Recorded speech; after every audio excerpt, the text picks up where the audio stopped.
petite vidéo qui vient s'ajouter à Ortho IA3, la formation sur l'intelligence artificielle en orthophonie à l'heure actuelle. Le temps que je publie cette formation, elle est encore dans sa phase de lancement, et ben, il y a déjà une nouveauté qui est apparue. Et cette nouveauté-là, c'est Nano Banana, là, le titre, Nano Banana, qui est le nouveau créateur et modificateur d'images de Gemini, l'intelligence artificielle de Google. Nano Banana, en fait, c'est une sorte de Photoshop qui vous comprend sans usine à gaz. Le Photoshop est une vraie usine à gaz comme Word de Microsoft pour le traitement de texte. Hein.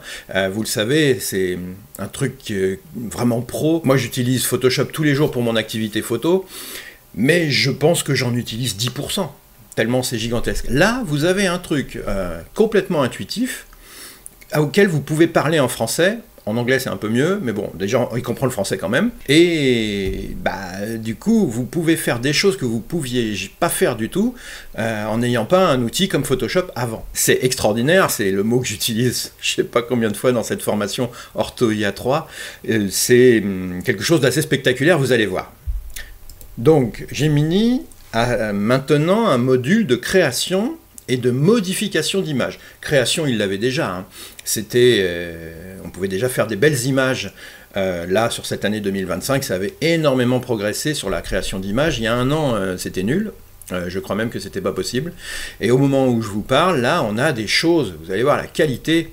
Et en plus, vous pouvez modifier vos images. Vous pouvez soit modifier une image que vous venez de créer, soit modifier une image que vous donnez, une vraie image, une photo que vous avez prise au téléphone par exemple, vous pouvez changer des choses dedans. Par exemple, vous avez la maison d'un patient et vous avez une voiture toute moche devant, vous pouvez enlever cette voiture, il suffit de demander à Nano Banana, enlève la voiture. Voilà, un arbre, vous enlevez, vous lui dites d'enlever une plante, un arbre, il va vous reconstituer la maison derrière comme il peut, hein. Et en général c'est assez vraisemblable. Hein. Ce genre d'outil-là, il y a encore quelques temps, ça faisait des choses assez moches, notamment dans Photoshop, il y avait ça, et là maintenant c'est extraordinaire. Je l'ai encore dit. Alors, vous pouvez faire des ajouts, par exemple, vous me faites une chambre, vous demandez à Gemini de fabriquer une chambre, vous demandez d'ajouter un jouet, un meuble, ou alors vous êtes dehors, vous avez une pelouse, vous demandez d'ajouter un enfant qui joue, un cheval, une chèvre, un canard, vous pouvez ajouter ce que vous voulez. Et puis si ça vous plaît pas, vous revenez en arrière et vous refaites. Vous pouvez faire des suppressions, supprimer telle ou telle partie d'une image qui vous embête, ou alors ça permet de travailler la mémoire aussi, ça. Vous supprimez quelque chose d'important dans l'image, de plus ou moins important selon le degré selon le sens de l'observation du patient, et du coup vous avez une image, il vous refabrique le décor derrière. Vous pouvez faire des retouches, changer des choses, changer la couleur de tel ou tel détail, changer la couleur des vêtements des gens. Dans les ajouts, vous pouvez leur ajouter des vêtements, vous pouvez ajouter, oui, pas seulement des vêtements évidemment, mais des bijoux aussi. Vous pouvez, dans les modifications, augmenter la résolution de l'image, changer le format aussi.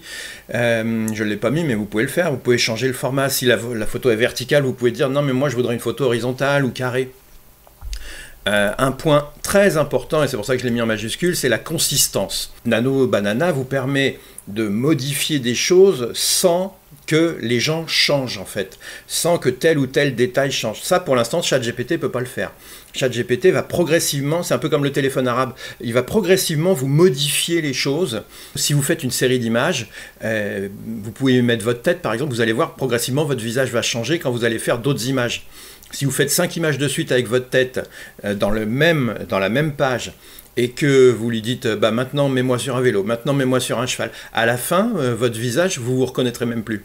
Alors que là, sur Nano Banana, vous avez une consistance très bonne des images qui vous permet de faire des séries d'images, et vous voyez bien tout de suite les usages orthophoniques qu'on peut en faire de ça. Donc vous pouvez mettre la même personne dans un autre décor, le même décor mais avec la personne qui fait autre chose, ou qui se tourne. Vous pouvez faire une histoire séquentielle évidemment, et vous pouvez faire aussi des histoires absurdes. Vous ajoutez un détail absurde, et d'un seul coup l'image n'est plus possible. Et vous avez, de loin ça paraît être exactement la même chose, et vous avez ce détail qui vient tout changer. Alors les usages orthophoniques, déjà je viens de vous en donner quelques-uns, mais vous avez évidemment le lexique, la syntaxe, les supports créés avec le patient, qui peut emporter chez lui ou que vous pouvez envoyer par mail. Au niveau des démences, vous pouvez repartir d'images à eux, des images de chez eux, des images de leur famille, prendre les gens et les mettre dans le décor perso des gens. Vous pouvez refabriquer des photos de famille même. Vous pouvez coloriser des vieilles photos pour travailler sur les souvenirs des gens, parce que souvent les vieux souvenirs, on le sait bien, c'est ceux qui restent le plus, donc vous pouvez repartir de là pour créer des supports verbaux à partir des données qui restent dans la mémoire des gens. Vous pouvez travailler la logique, hein, évidemment, je vous en ai parlé au niveau des histoires absurdes, mais vous pouvez faire deviner l'image suivante, mais aussi l'image précédente, qu'est-ce qui s'est passé avant, pourquoi on en est là. Vous pouvez faire l'image manquante entre deux, il s'est passé ça, on passe de là à là, qu'est-ce qu'il y a comme image à faire entre les deux. Vous pouvez faire prompter le patient, hein, moi je fais ça, hein. Je demande au patient de fabriquer des prompts, soit pour travailler l'oral, soit pour travailler l'écrit. Soit les deux. Et puis, donc, trouver un détail absurde, ça, je vous en parlais. Donc, vous voyez, toutes les implications au niveau logique qu'on peut faire avec ça. Et vous pouvez même créer un manga, vous donnez une photo ou un dessin, et vous dites, fais-moi une page de manga avec 5 cases. Dans la première case, tu mettras ça, dans la deuxième, tu mettras ça, etc. Et vous pouvez même demander d'ajouter du texte. Alors, sur le texte, il est un peu moins bon que ChatGPT. Il arrive, par exemple, moi j'ai vu le verbe laisser avec un seul S, par exemple. Le ChatGPT a beaucoup progressé cette année par rapport à ça. Le texte, au début, on aurait cru du serbo-croate.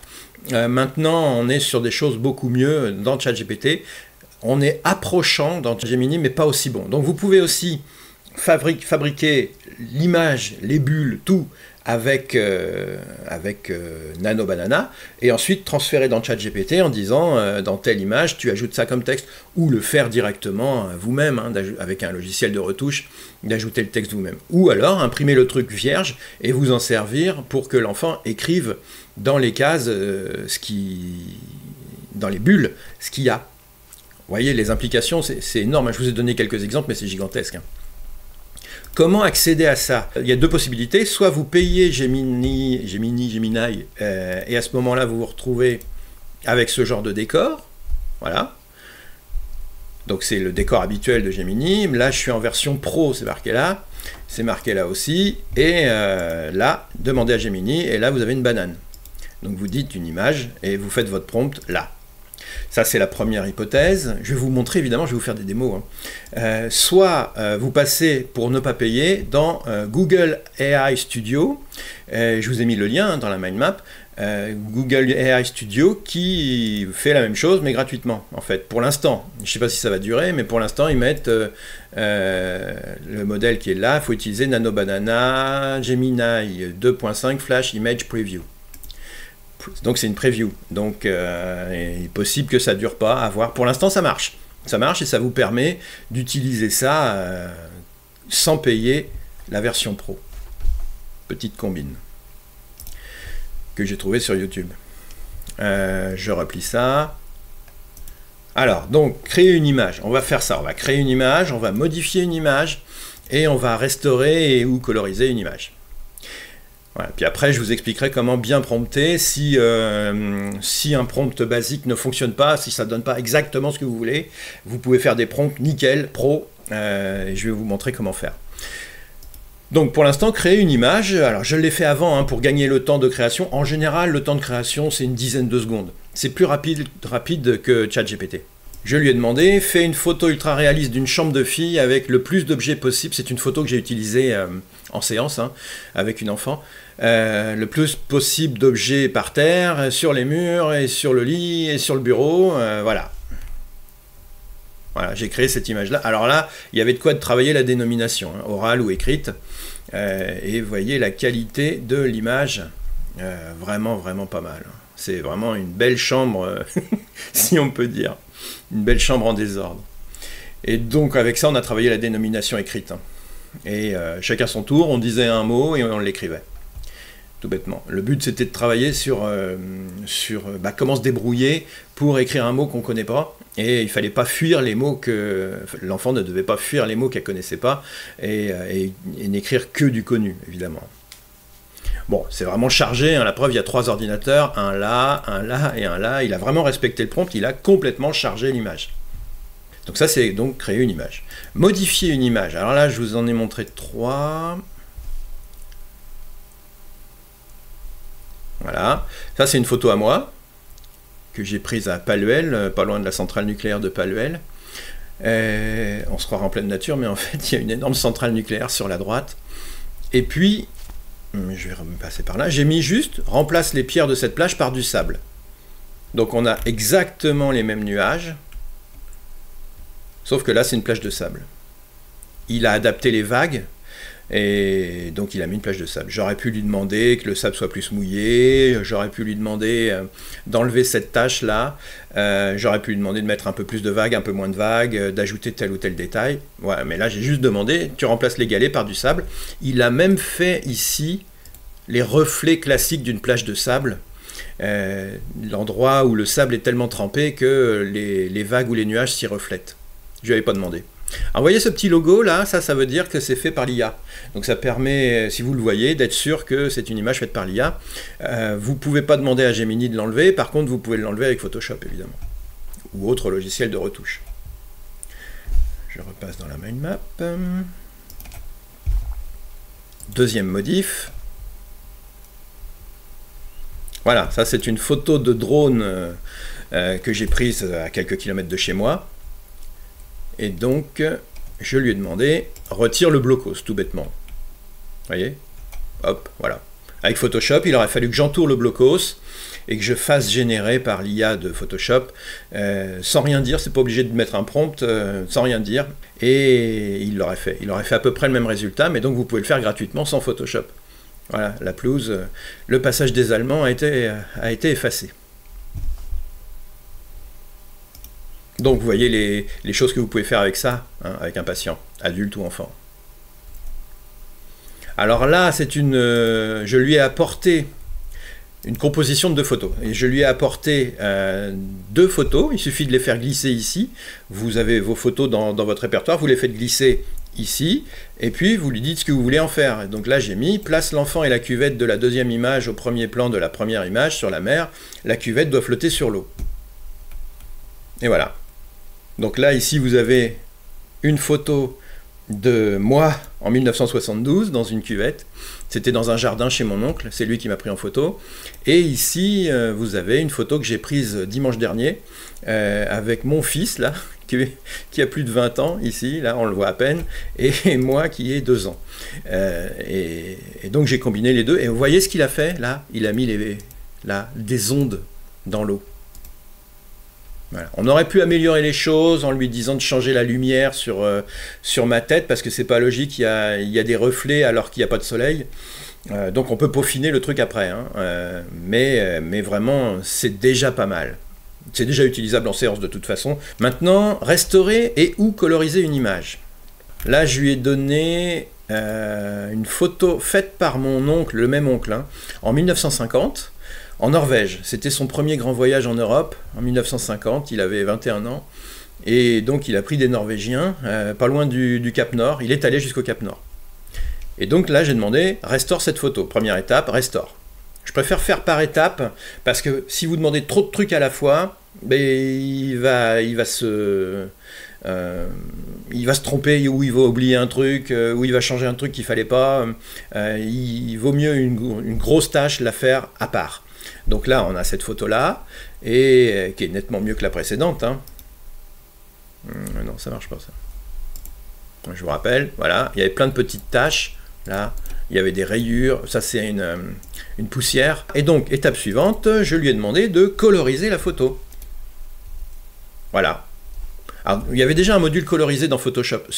Cette version-là est nettement meilleure que ce que Photoshop peut me faire quand je lui demande de coloriser une photo. On peut encore demander d'améliorer la netteté, parce qu'on voit bien que les visages sont un petit peu flous, ça manque de résolution, mais ça rend la photo tellement plus proche que là, on croirait qu'elle a été prise il y a beaucoup moins de temps que 1950, ça fait donc 75 ans. C'est dingue. Alors, il est possible que les couleurs soient pas les bonnes, hein, mais elles sont vraisemblables en tout cas. Un autre exemple, voilà, ça c'est une photo que j'ai prise sur Facebook, sur un groupe de Fécamp, une ville en Normandie que je connais un petit peu. Donc, à vue de nez, c'est les années 1950, puisqu'il n'y a déjà plus le casino là, qui a été détruit par les Allemands. Et donc j'ai demandé, colorise cette photo. Regardez le côté vraisemblable de cette photo. Je pense que ce qui ne va pas, c'est le côté brun là, alors que là c'est gris. Il a laissé gris là et brun là. Il n'y a pas de raison, il n'y avait pas ça sur la digue de Fécamp. Mais alors pour le reste, c'est vraiment réaliste. Peut-être que la pelouse là est un peu trop saturée en vert. Moi j'ai jamais vu si vert que ça. Mais bon, pareil, je chipote. Hein, et puis avec Photoshop, je vous règle ça en 15 secondes. Donc vraiment, on est pas mal. Le gain de temps, ça, il m'a fait ça en 10 secondes. Hein, il colorise la photo en 10 secondes. Tout ça, c'est faisable avec des portraits de gens de la famille qu'on met ensuite dans des situations. Ça, là, on est vraiment plus sur le travail avec les adultes. Hein. On peut même rendre les ancêtres du patient, si on a la photo, rendre les ancêtres beaucoup plus vivants, parce que proches grâce à la couleur. Et sans parler d'ancêtres, ça peut être ses grands-parents. Et hop, vous avez des souvenirs d'enfance qui remontent. Bien prompté. Donc je vous avais dit, si vous avez un résultat qui est moyen de premier abord avec les petits prompts que je vous ai montrés, vous pouvez faire quelque chose de beaucoup plus structuré. C'est pareil qu'avec ChatGPT, hein, avec la méthode Craft par exemple, dont j'ai parlé dans le module sur bien prompté. Vous pouvez aussi, ici, vous avez des guidelines, comment on dit ça en français, des instructions fournies par Google pour expliquer comment il faut faire pour prompter le mieux possible avec Nano Banana. Donc, à faire directement ou juste si le résultat ne vous convient pas. Donc déjà, il faut dire ce qu'on veut spécifiquement comme sujet, évidemment, il n'est pas dans votre tête, hein, comme toujours, l'IA n'est pas dans votre tête, il faut lui dire ce qu'on veut. Il faut lui dire comment on le veut, la composition de l'image. Vous pouvez lui dire est-ce que vous voulez que les gens soient en gros plan, ou le sujet de l'image soit en gros plan, est-ce que vous voulez un plan large, un paysage, qu'est-ce que vous voulez comme éclairage, qu'est-ce que vous voulez comme temps si on est dehors, qu'est-ce que vous voulez comme genre de cadrage, où est-ce qu'on met la personne, est-ce que c'est au tiers inférieur droit, est-ce que c'est en centré, vous composez vos images, vos personnages vous-même, comme si vous faisiez un dessin en fait, ou que vous disposiez des éléments sur une table. Vous lui dites ce qui se passe, quelle est l'action en cours. Ça c'est impératif évidemment si vous voulez travailler sur les verbes. Hein. Le lieu, quel genre d'endroit c'est, vous pouvez donner plein de détails là-dessus. Le style, donc moi je l'ai écrit ça, deux points, lieu, deux points, une forêt en automne.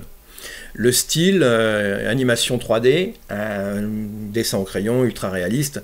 Quel style vous voulez. Vous pouvez même apporter une image en disant je voudrais le style de cette personne-là, le même style que cette image-là. Vous pouvez demander la résolution et le ratio, et vous pouvez faire des limitations. Ça c'est important. Ça, c'est un peu comme pour les prompts ChatGPT, pour le texte. Hein. Qu'est-ce que vous voulez pas? Qu'est-ce que vous voulez pas? Pas de texte, ou alors s'il y a des arbres, pas de feuilles, pas de flou d'arrière-plan. De flou d'arrière-plan. C'est quand même mieux que le flou d'arrière-plan. Pas de flou d'arrière-plan, pas de... parce que vous savez, vous pouvez... Les pros font ça, hein, on appelle ça le bokeh. Vous pouvez avoir votre sujet bien net et l'arrière-plan un peu plus flou. Dans les limitations, vous pouvez mettre aussi pas de rayon du soleil, le soleil ne doit pas être dans le ciel, on ne doit pas le voir. Vous pouvez dire pas de nuages, ou au contraire, vous pouvez dire mets plein de nuages, mais ne mets pas de ciel bleu. Vous faites ce que vous voulez, en fait. Vous créez la réalité, en fait. On est un peu Dieu avec ça. Et donc on contrôle, on crée une réalité parallèle. Dieu ou un écrivain, tiens, on crée une réalité. Et ça, c'est extraordinaire.